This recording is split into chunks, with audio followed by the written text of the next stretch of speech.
The light hit him before the sound did. White, merciless, absolute. Malik Carter blinked once, and the world he knew vanished behind a wall of red and blue. The siren didn't scream. It declared. In that instant, every lesson his mother ever taught him collapsed into a single command. Don't move. The hum of the patrol car's engine filled the air, steady and mechanical, like the pulse of an indifferent machine. The night itself seemed to pull back, retreating to the edges of the street. Malik's hands tightened on the steering wheel. 10 and 2, the safe positions, the ritual of survival. His breath was shallow. The window fogged slightly with it, then cleared. The radio was still on, whispering post-game analysis into the tense silence, a ghost of normalcy that no longer belonged here. He reached to turn it off, but stopped mid-motion. Movement was risk. Stillness was obedience. Outside, the officers didn't approach right away. They lingered, silhouettes behind the spinning lights, heads tilted toward one another. Discussion or decision? It didn't matter which. The authority was already theirs. When the first flashlight beam struck his rear window, it felt like a finger pressed against his spine. It moved deliberately, inspecting him, his car, the shadows within. Malik swallowed, the sound small but loud in the empty car. His throat burned. He could taste the metallic edge of fear, sharp, sterile. The door opened behind him with a hollow thud. Gravel crunched under boots.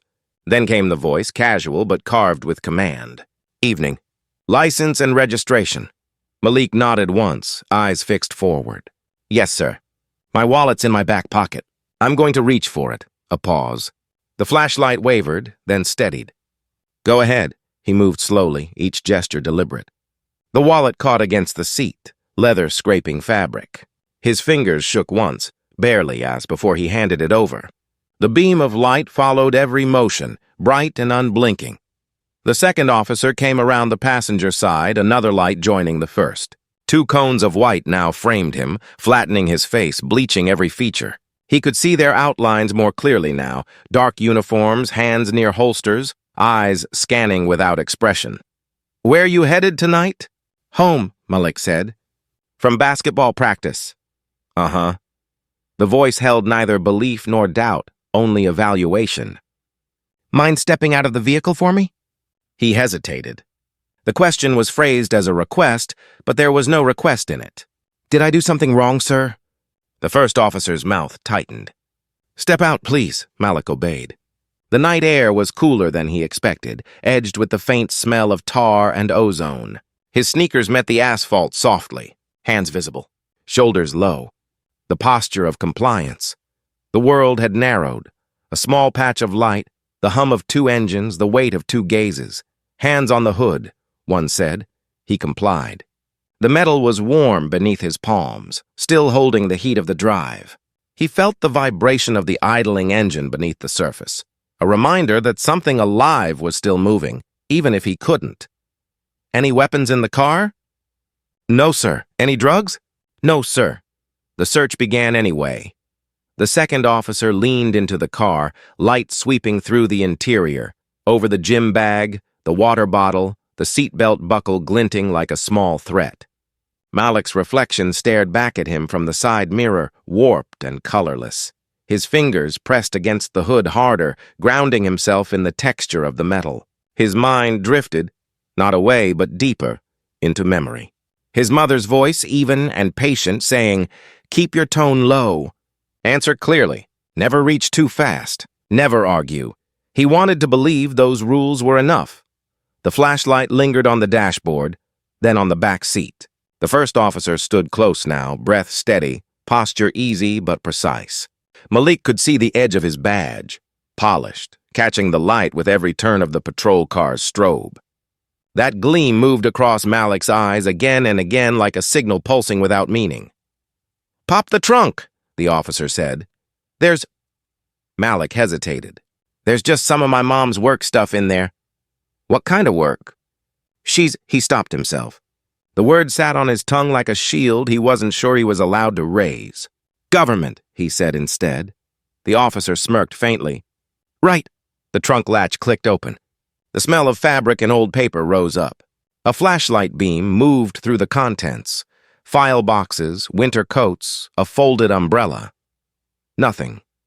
Still, the light searched, as if the act itself could manufacture guilt. The seconds stretched. Malik's arms ached from holding position. The hum of the cruiser, the ticking of his own engine, all of it fused into one relentless sound. Finally, the trunk closed with a hollow slam. "All right," the officer said, voice cooling back into professional ease. "You can go, no reason. No apology. Just release." Malik turned toward the car slowly. His legs felt heavy, blood thick in his knees. He sat behind the wheel again, hands trembling now only because he was hidden enough to let them. The lights behind him still flashed for a few more seconds, then blinked out. Darkness reclaimed the street, slow, deliberate, as if unsure it was allowed. He started the car. The steering wheel felt unfamiliar, like an object borrowed from another life. The reflection in the windshield showed a boy who looked like him, but older. His jaw locked, his eyes too still. At the first stop sign, his breath finally came out in a long exhale. It fogged the glass, then faded. He reached for his phone on the dashboard, face down, screen black. When he lifted it, the glow lit his hands, soft against the dark. One missed call blinked at the top. "Mom." He stared at it. The silence around him deepened, charged now with something beyond fear, a question without an answer. The light from the screen faded. The night stayed awake. The sound of the phone hitting the asphalt was small, almost nothing, a plastic tap against stone swallowed by the larger noise of command. "Out of the car!" One officer barked, his voice edged with impatience. Malik's hand, mid-motion toward the seatbelt, froze. The phone slipped from his fingers and fell between the door and the ground, screen down but still alive, call still open. His mother's name glowed once before dimming into the dirt. "Hands behind your head." The street seemed to hold its breath. From the speaker, faint but distinct came a voice, soft, composed, belonging to another world entirely. "Malik?" Neither officer heard it at first. The hum of the engines drowned her out. But the call was still open, a narrow line of sound connecting two different climates of fear. In the silence that followed the command, Dana Carter heard everything: the shuffle of her son's sneakers, the strain in his breathing, the deliberate tones of authority directed at him. Her own office was quiet, government-issued quiet, the kind that muffles urgency, absorbs human sound. A wall clock ticked behind her, indifferent to what it measured. She had been reviewing case files, encrypted data, organized by date, by infraction, by jurisdiction. Precision was her trade. She lived by process. But now her world tilted, one sound at a time. Her headset was still on.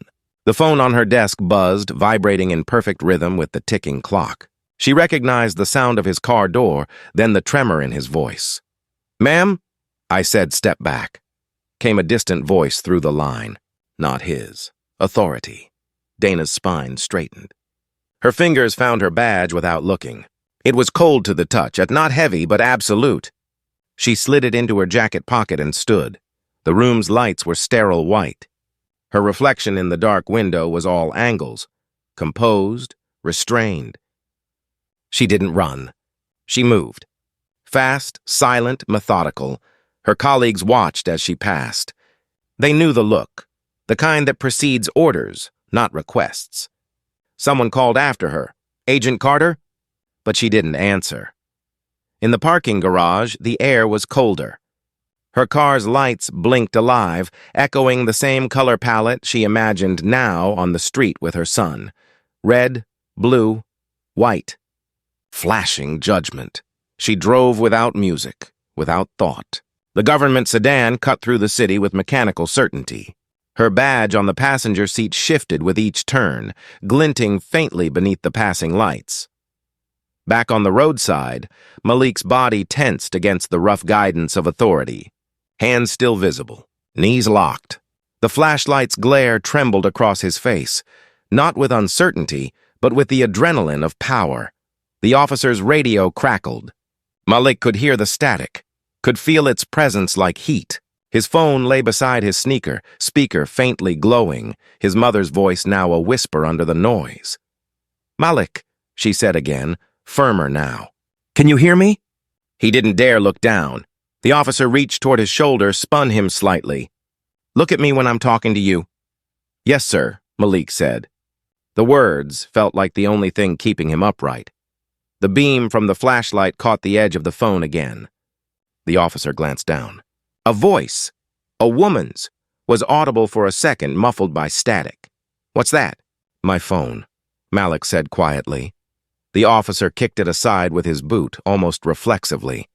The sound of it scraping across the asphalt carried down the block. Dana heard that too. The scrape, then the small distortion of impact. She knew what it was, the sound of connection being dismissed. Her hands tightened on the wheel. The digital clock on the dashboard marked every second with perfect cruelty. She didn't look at it again. In her mind, the image had already formed. The car, the lights, her son's posture, his silence. She had seen too many incident reports to need imagination. When she turned off the main road, the streets grew emptier, darker. The hum of her tires on the pavement seemed to merge with the beating of her pulse. Every signpost she passed reflected briefly against the windshield, dissolving into the dark behind her. Her phone rang again, an unknown number, local precinct code. She didn't answer. Instead, she pressed the accelerator. The badge on the seat slid forward, hitting the gear shift with a soft, metallic note. Back at the scene, the officers had finished their search. The second one leaned against the hood, casual now that order had been asserted. The first one scribbled notes into a small pad, symbols of procedure masking the absence of reason.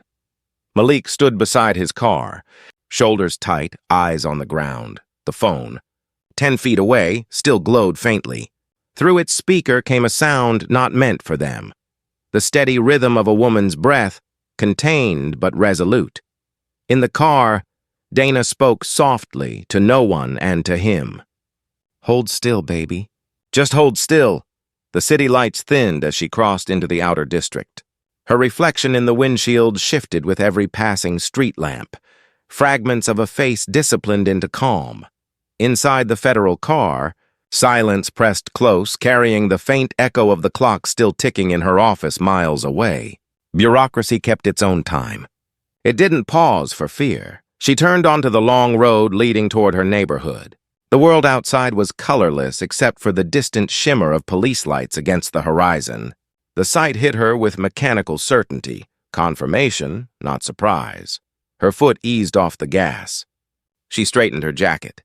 Her badge gleamed once under the dashboard light before she reached forward and turned it face down. Professionalism first, fury later. Back on the street, one officer gestured toward the car. "You can get back in. Next time, signal sooner before turning." "Yes, sir." Malik's voice was low, but steady. They returned to their cruiser, steps slow, unhurried. The rhythm of authority ending a ritual. Malik watched their taillights recede, breathing in the cold air they left behind. The silence that followed was heavy enough to hear. He bent down to retrieve his phone. The screen was cracked, the call still connected. "Mom?" Her voice came through immediately, calm and precise. "Where are you?" He swallowed. "Corner of Elm and Waverly. I'm 2 minutes away." The line went silent again. Not broken this time, but held. Two worlds joined by breath and purpose. He stood by the car, waiting. The night around him seemed to lean back into place. Quiet houses, motionless lawns, windows glowing faintly behind curtains. But the stillness was counterfeit now, waiting to be claimed. Down the street, the hum of an approaching engine began to grow, low, deliberate, and sure. Malik looked up. Headlights rounding the corner. The color of them wasn't red or blue. It was white, pure and steady, the color of authority that didn't need to announce itself. The sound of tires on wet asphalt arrived before the light did. A low, deliberate hum that didn't belong to the street. Then came the headlights, clean and unwavering, cutting through the fog that hung low over Elm and Waverly. The white beams sliced through the residue of red and blue still pulsing weakly from the cruiser's roof. splitting color into judgment and order. The officers turned, their bodies half shadow in the swirl of exhaust and mist. They weren't expecting anyone. Not now, not here. Dana Carter's vehicle slowed to a perfect stop. The hum of the engine fell away, replaced by the quiet authority of arrival. The door opened without haste. She stepped out, measured, deliberate, as if stepping into a hearing rather than a confrontation. The night stilled. Even the air seemed to hold itself back from moving. Malik saw her first. His chest tightened. Not relief yet, not safety, just the sharp awareness of proximity. He didn't speak. His mouth opened slightly, then closed again. Her shoes clicked against the pavement. 3 steps, then silence. Her coat moved with the faint wind, its dark fabric cutting a precise line through the color haze. Her badge, visible but not raised, caught the edge of the cruiser's rotating light, each flicker translating into authority. The younger officer was the first to speak. "Ma'am, this is an active—" Her voice interrupted him, calm and measured. "Not anymore." The words carried no volume, but they landed with the force of procedure made personal. She walked closer, her gaze fixed on Malik. He stood beside his car, posture rigid, eyes on her, not as a child calling for protection, but as someone bearing witness. Dana's eyes shifted toward the officers. The faint fog caught the reflection of red and blue across her face, the colors of their power staining her precision. "Step back from my son," she said. Her badge appeared then. In her hand, not displayed, but revealed. The gesture clean, unhurried, practiced. It wasn't brandished like a weapon. It was placed into the space between them like a verdict. Special Agent Dana Carter. Federal Bureau of Investigation. The words fell like cold glass, clear, hard, undeniable. The older officer blinked once. The younger one swallowed. Neither moved. Silence took over. Malik could hear the faint ticking from the cruiser's engine cooling down, each click marking the shrinking distance between institutional power and personal reckoning. The older officer tried to recover his stance. "Agent Carter, we were profiling," she said quietly. "Harassing? Searching without probable cause? You'll have time to decide which term fits best." Her tone wasn't anger. It was precision honed into civility. A surgeon's cut, not a swing. The younger officer's mouth opened. "Ma'am, we didn't know he was—" "Mine?" she finished. "No, you didn't." The air seemed to drop in temperature. For a moment, no one spoke. The lights continued their rotation, red, blue, the ritual pulse of justice at war with itself. Dana turned her gaze to her son. "Are you all right?" "Yes, ma'am." His voice was soft, steady. The ma'am was habit, discipline, survival. She nodded once. "Get in the car." He obeyed, the movement quiet, slow, unbroken. Her focus returned to the officers. The badge still rested loosely in her hand, catching the light like an eye that did not blink. "You've already called it in, I assume," she said. "You'll want to clarify the report before your supervisor reads it." The older officer shifted. "There was a signal violation, ma'am." "There wasn't." Her reply came before he finished, as though she were reciting fact, not argument. "You stopped him because he looked like someone who didn't belong, on a street that's never belonged to anyone in particular." She let the silence follow, long enough for discomfort to find them. When she spoke again, her tone softened, but the edge remained. "You wear those colors," she said, eyes flicking toward the red and blue. "You call them protection." Tonight they were camouflage. The words didn't echo. They settled. The younger officer's gaze dropped to the ground. The older one adjusted his belt, a movement that meant nothing but filled the space of guilt. Dana turned back toward her car. The air behind her felt suspended, held in place by her stillness. Malik watched her open the driver's door, her reflection caught briefly in the window, divided between the rotating colors. As she got in, she glanced once at the badge still in her hand. For a moment, she seemed to weigh it, authority and identity pressed together, indistinguishable, heavy. Then she placed it on the console beside her, face down, as if the emblem itself needed silence. Her headlights came on again, white and steady. cutting through the layered haze of the cruiser's remaining light. She didn't look back when she pulled away. Malik stared out the window, watching the officers shrink in the distance. Their figures blurred into the oscillating wash of color, red fading into blue, blue into shadow. Neither spoke for a while. The sound of the road beneath them filled the car. Soft, rhythmic, the sound of distance being measured and kept. Finally, Malik spoke. "They didn't believe you at first. They didn't have to," she said. They just needed to stop talking. The road opened ahead, clean and featureless. Streetlights lined the way home, identical, indifferent. Dana's grip on the steering wheel was light but firm. Her eyes were forward, expression composed. Behind her, in the side mirror, the last flicker of red and blue disappeared over the hill, a fading wound in the night. In its place, only white remained, and in that color, pure, silent, absolute. The world seemed briefly possible again, though neither of them believed it yet. The precinct smelled of paper and disinfectant, the scent of control disguised as cleanliness. Dana Carter entered without announcement. The glass doors closed behind her with a hydraulic sigh, the kind that sounded too much like resignation. Fluorescent lights hummed overhead, a steady electric drone that flattened everything beneath it, faces, gestures, truth. The air conditioning was cold, deliberate, erasing warmth as efficiently as a redacted line. Behind the front desk, a young officer looked up, his expression already trained into neutrality. "Evening, ma'am. I'm here for the report," Dana said. Her voice was low but unyielding. "Incident at Elm and Waverly. 2 of your patrol officers. My son was involved." The young officer's fingers hovered over the keyboard. He blinked. "I can check if it's been filed yet." "Do that." He hesitated for a half-second too long before typing. The clatter of keys echoed uneven. Dana stood motionless, posture aligned, eyes unblinking. The badge on her chest caught the sterile light, its surface reflecting a clean, false order that the room itself couldn't match. The young officer glanced up. "It's not logged yet. Probably still in draft status, ma'am." "Then find whoever's drafting it." Her tone didn't rise. It didn't need to.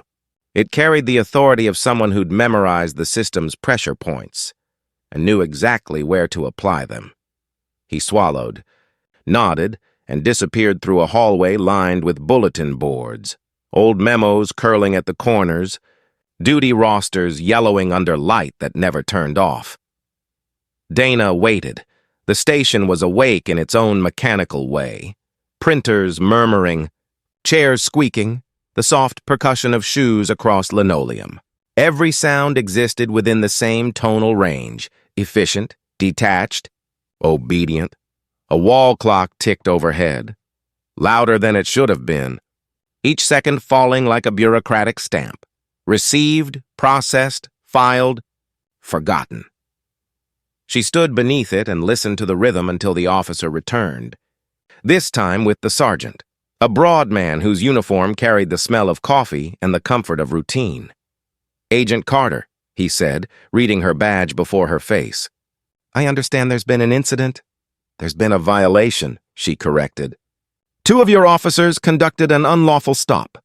I'm here to review the report before it's buried under miscommunication." The sergeant exhaled slowly, a gesture rehearsed from years of quiet containment. "Ma'am, I assure you there'll be a formal review." "I've led formal reviews," she interrupted. "I know what they accomplish. Delay, dilution, denial." Her words didn't accuse. They diagnosed. The sergeant's eyes flickered toward the open office behind him. "Why don't we step inside?" They entered a small interview room, windowless, beige, functional. A printer murmured in the corner, spitting out a report that no one would ever read twice. The light overhead buzzed faintly, a single flicker marking its exhaustion. Dana remained standing. The sergeant sat, hands folded, his badge glinting under the harsh light. He gestured to the empty chair across from him. "Please," she didn't move. "I'll stand," he nodded, adjusting the papers before him. The officers stated that the stop was due to a traffic infraction. "Your son's vehicle matched the description of..." "Of what?" Her voice was sharp but measured, a scalpel edge. A threat? A profile? Or just a boy in the wrong color car, with the wrong color skin? The sergeant's throat tightened. Agent Carter, I understand your concern, but our officers acted according to protocol? She finished. Protocol doesn't absolve bias. It documents it. The silence that followed had texture. Thick, deliberate, almost reverent in its avoidance of truth. From somewhere down the hall, a copier whirred to life. A paper tray clacked open and shut. Bureaucracy breathing in and out. Dana reached into her coat and placed a small notepad on the table. FBI issue, pages lined, corners squared. She clicked her pen once. Let's get the details right, Sergeant. Name, badge number, timestamp, justification. And I want the dashcam footage request logged before I leave. He hesitated. We don't usually release... I didn't ask about usual. Her eyes met his, unwavering. For a moment, something like respect, or fear disguised as it, flickered across his face. He nodded slowly and began typing. Each keystroke felt like confession rendered in code. She watched the motion of his hands, the reflection of her badge in the monitor glass, the institution staring back at itself. Ma'am, he said after a pause, if you file this formally, it'll trigger internal review. It could escalate. Good, she said. Escalation is the only language the system understands. He stopped typing. The air between them thickened. Somewhere in the building, a phone rang, shrill, bureaucratic, unanswered. Dana took a single step forward, the hum of the lights sharpening in her ears. You know what happens when you do nothing? She said. The paperwork outlives the people. The file stays neat, while the truth rots underneath. She took the printed draft from his desk. The words were already flattening what had happened into structure. Individual matched description. Officer acted within parameters. Every sentence drained of blood. This isn't truth, she said quietly. It's formatting! She folded the paper once, then again, and slipped it into her coat pocket. Send me the final version. And the footage. The sergeant stood slowly. Of course, Agent Carter. Her eyes lingered on him a moment longer. Then on the clock above his head, 10:47, the same minute repeating endlessly in fluorescent light. When she turned to leave, the hum of the station filled the silence she left behind. Printers, clock's mechanical order reasserting itself. At the door, she paused. Tell your officers they're lucky, she said without turning. My badge made this procedural. Without it, we'd be somewhere else tonight, and you'd already be drafting a condolence statement. The door opened with a click.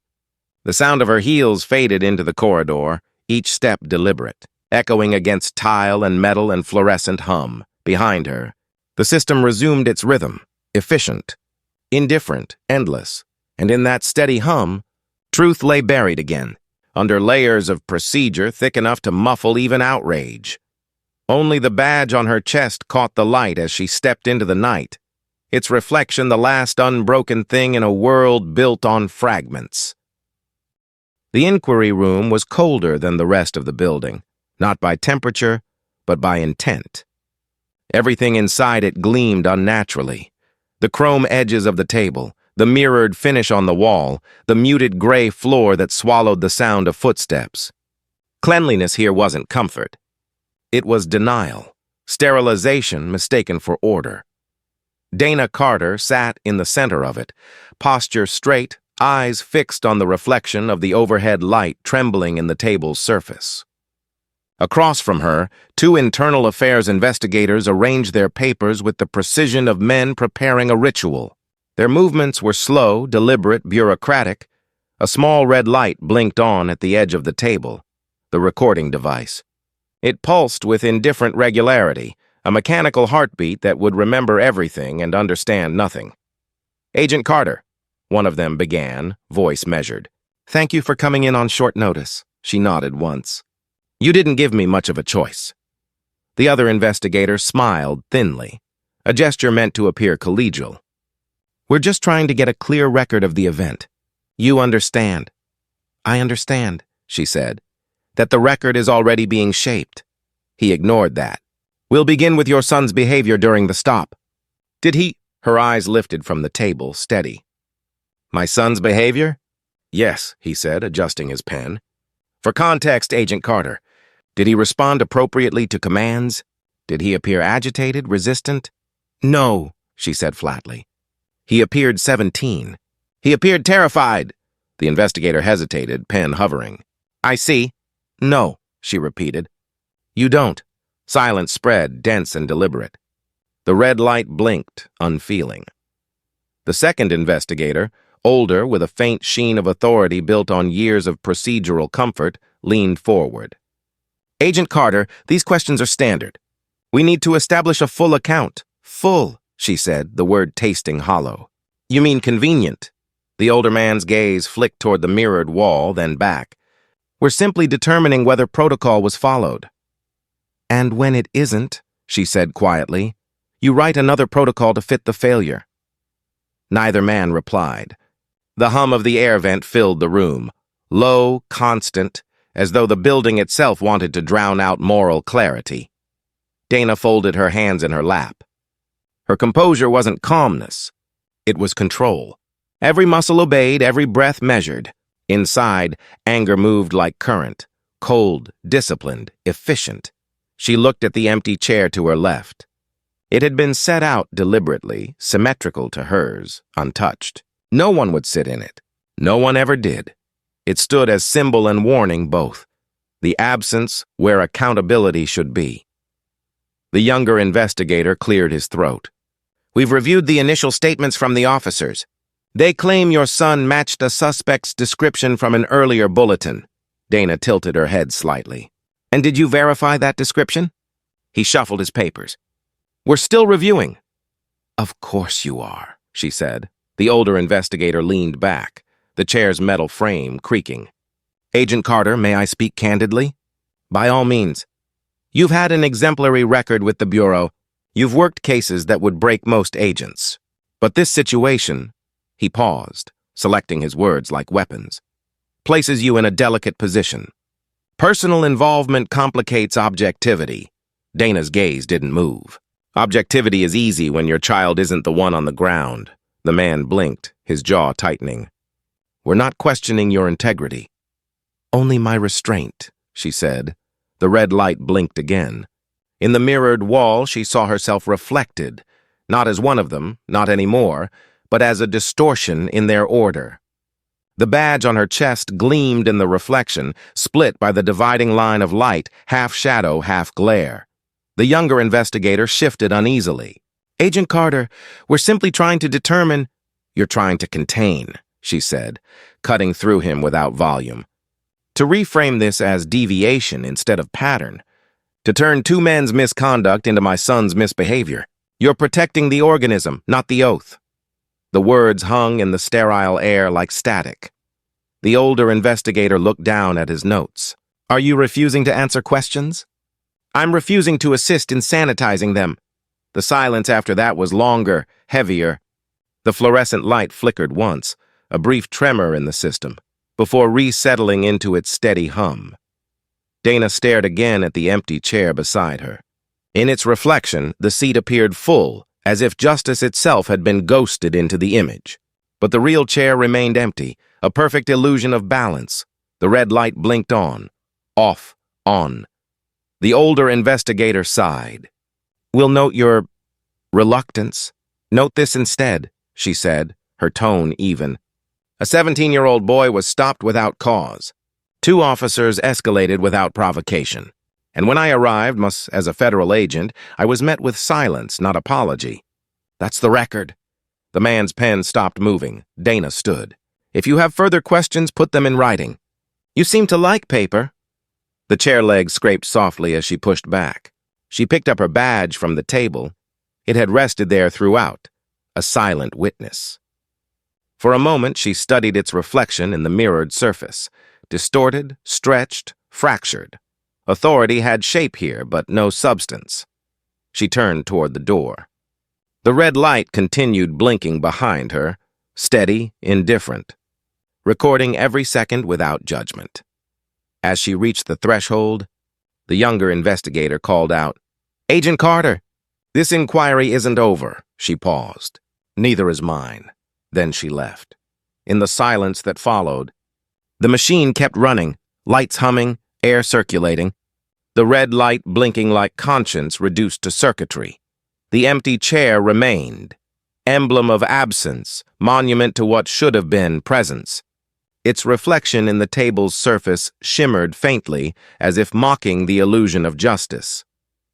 Outside, Dana walked down the corridor, her footsteps slow, deliberate, echoing through the sterile halls.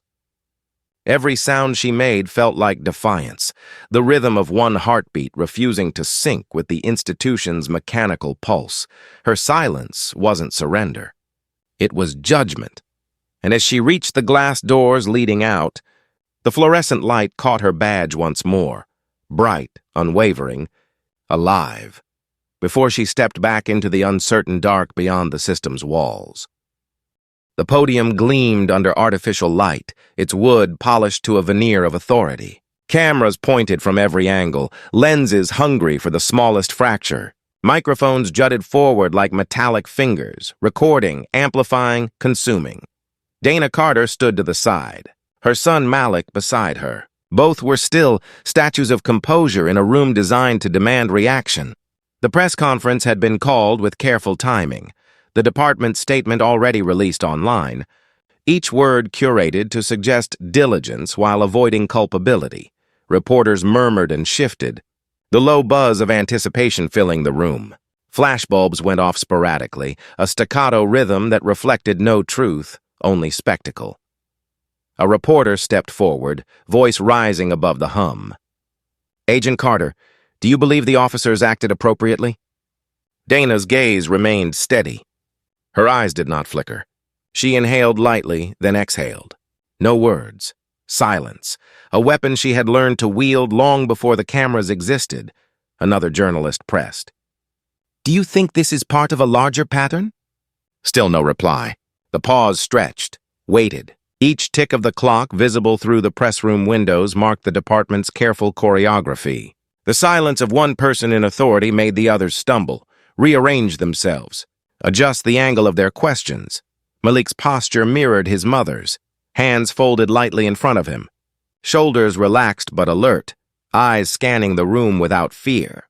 When a camera flashed, the reflection caught briefly in his dark irises, bright as a signal. The subtle mimicry of restraint had power. It was a quiet refusal to be consumed. A microphone hovered closer. "Why didn't you speak?" Dana's lips barely moved. "Because speaking does not always convey truth." The room shifted, uncomfortably aware that the expected narrative, outrage, condemnation, performance, had been withheld. The department's spokesperson cleared their throat at the podium, a voice trained to mollify, to redirect. "We are reviewing the incident. Appropriate steps will be taken. No further comment at this time." Dana did not react. Malik remained silent. The press murmured, flashes ignited, questions doubled, repeated. Cameras clicked in a mechanical rhythm, attempting to manufacture drama where none could be forced. Her eyes swept the room slowly, taking in the choreography.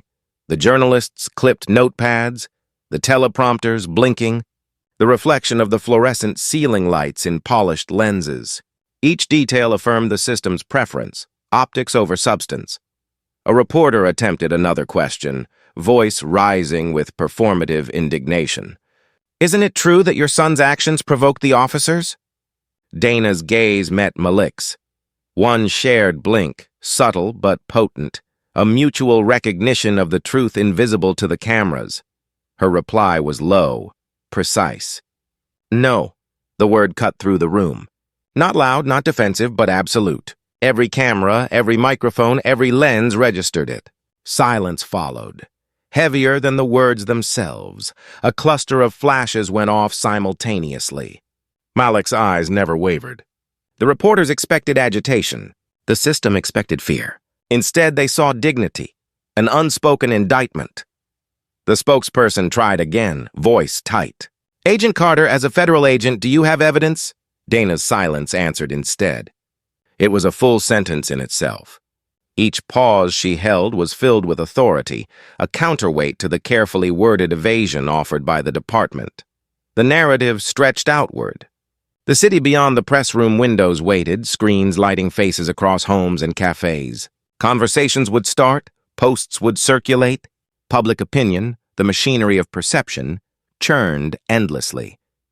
But in the middle of it all, here, on this podium, the quiet act of refusal to participate in spectacle created its own gravity. Cameras continued to blink, microphones hovered. Flashbulbs burned against the mirrored surfaces of lenses. Dana's gaze remained steady. Malik's calm echoed hers. Together, they refracted the scene. Clarity against distortion, presence against pretense. The spokesperson cleared their throat one last time, signaling a reluctant end to the formal segment. Reporters shuffled, questions still unasked, stories still unfinished. Dana stepped back, allowing Malik to step forward. He raised his chin slightly, shoulders squared. A single photograph captured both of them, framed by the pulsating red and blue of the department lights reflected in the lenses. A still image of composure, defiance, and silent authority. The room emptied slowly. The hum of cameras shutting down, the click of tripods folding, the murmur of writers comparing notes. Outside, the city remained unaware of the undercurrents, seeing only flashes, hearing only sound bites. Dana led Malik out, past the cameras, past the noise. The cool night air hit them both, and for a moment the world felt unbroken. The press conference had ended, but the truth remained, quiet and intact, lingering in the steadiness of their gaze, in the silence that refused to be ignored. The hearing room was colder than winter, though the calendar said spring. Air conditioning hummed overhead, steady and unyielding, circulating the illusion of order. Fluorescent lights reflected off polished surfaces, bouncing across the mirrored walls and casting the occupants into a uniform clarity that felt almost judicial, almost absolute. Dana Carter entered first. Badge clipped to her jacket, hands folded lightly in front of her. Her presence, quiet and precise, demanded space. Chairs creaked under committee members who had taken their places long before she arrived. Lawyers hovered along the edges, their polished shoes scraping softly against the floor, papers arranged into neat towers of bureaucratic defense. Malik sat near the back, shoulders squared, hands folded. He was 17, but already the room's cadence impressed itself upon him. The mechanical precision of deflection, the choreography of avoidance, the ritualized deflection of responsibility. The gavel struck the desk once, hollow, ornamental. Authority and sound only. The committee chair, an older man with glasses perched low on his nose, cleared his throat. We convene this hearing to review the stop involving Mr. Malik Carter. We ask all parties to provide factual accounts. Let us proceed with testimony. Dana nodded, steps measured, and took her place at the witness table. Her badge caught the overhead light, a small reflection that drew the eye but not the heart.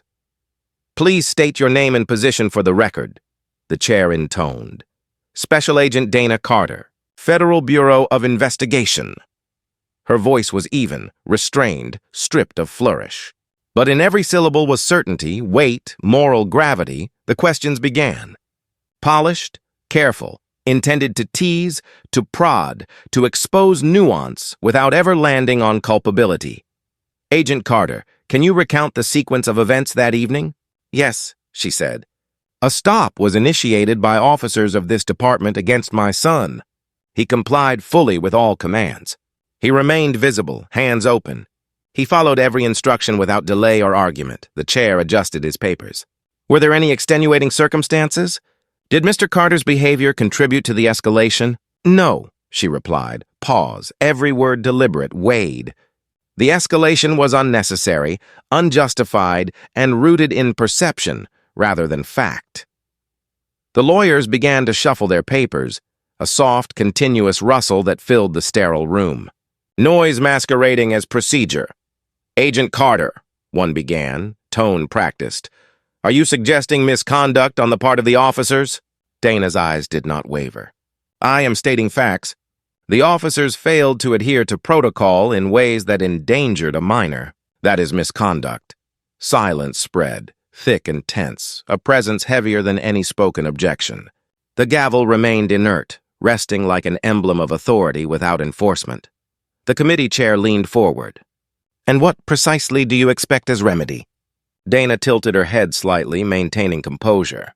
"Acknowledgement, accountability, recognition that the institution's procedures, no matter how polished, are insufficient when bias remains unexamined."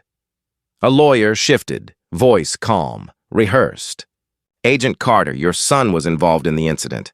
Are you certain that your judgment is not influenced by parental involvement?" Dana's lips pressed briefly together.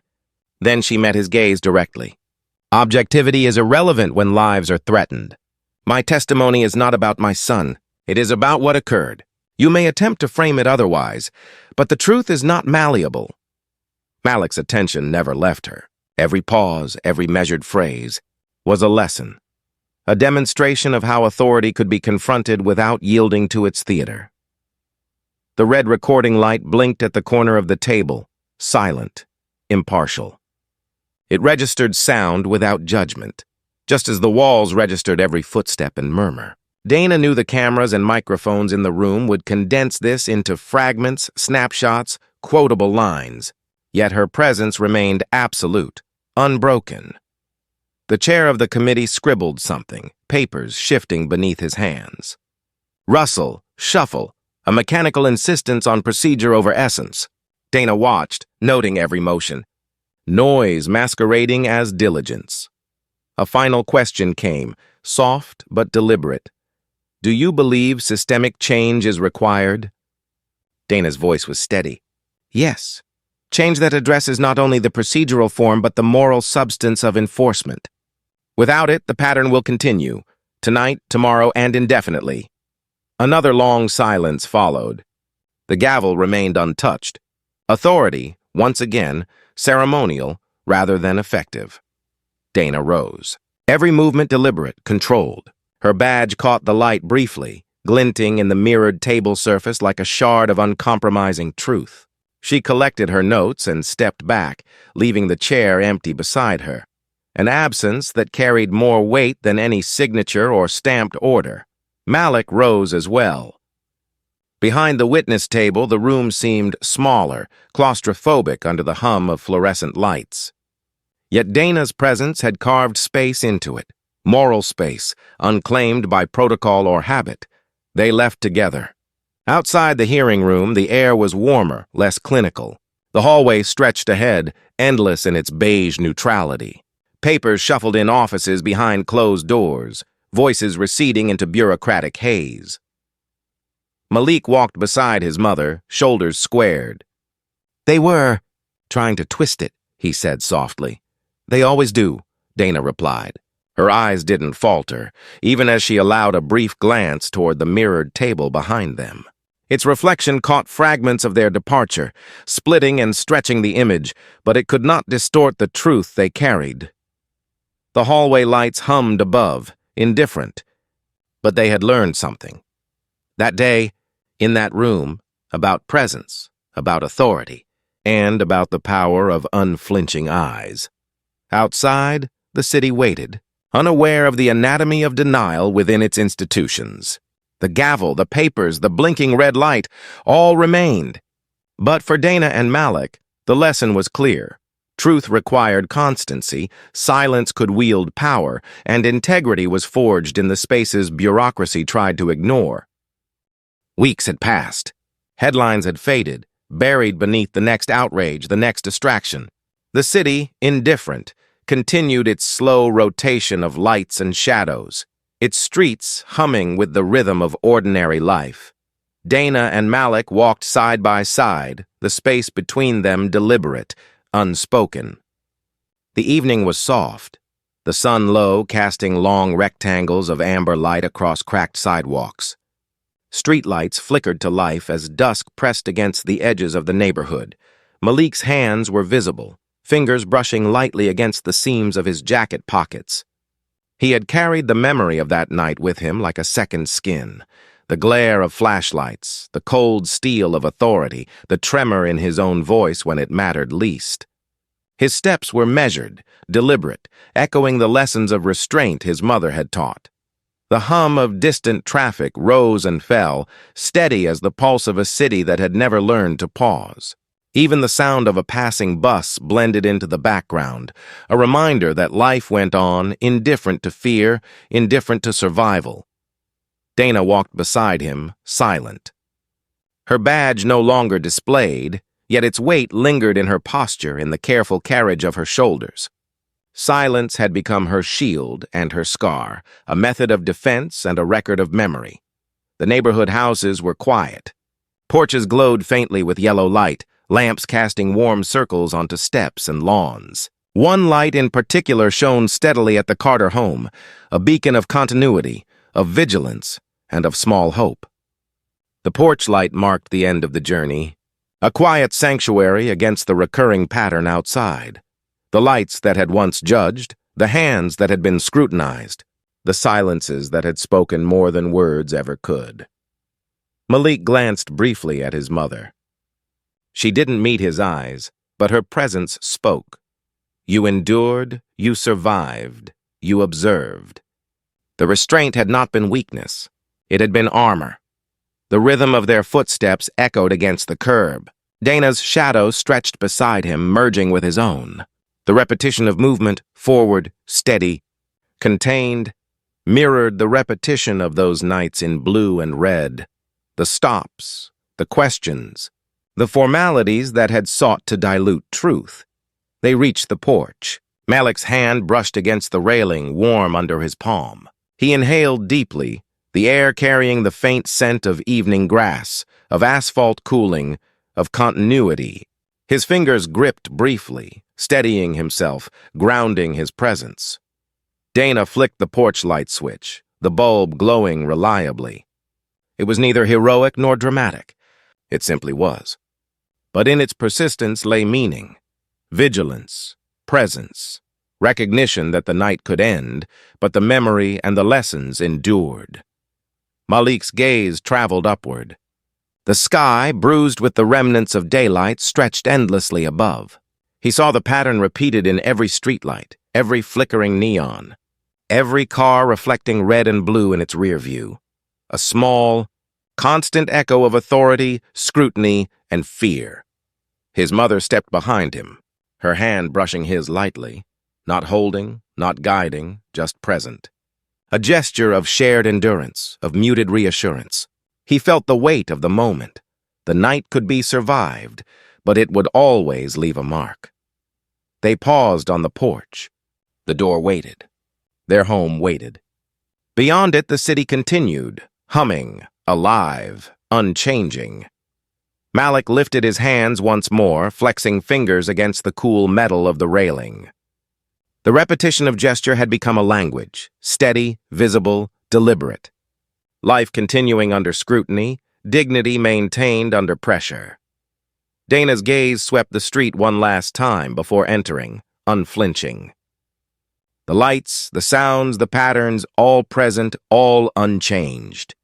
But the walk home, though small and ordinary, was an act of quiet reclamation. The door closed behind them, soft but final. Outside, the hum persisted. Streetlights flickered. The porch light continued to glow. The world remained imperfect, but here, in this moment, endurance held sway. Hands rested. Silence returned. Lights receded but remained. And the cycle of fear, of scrutiny, of courage continued, repeating itself across the streets, across the city, across the nation.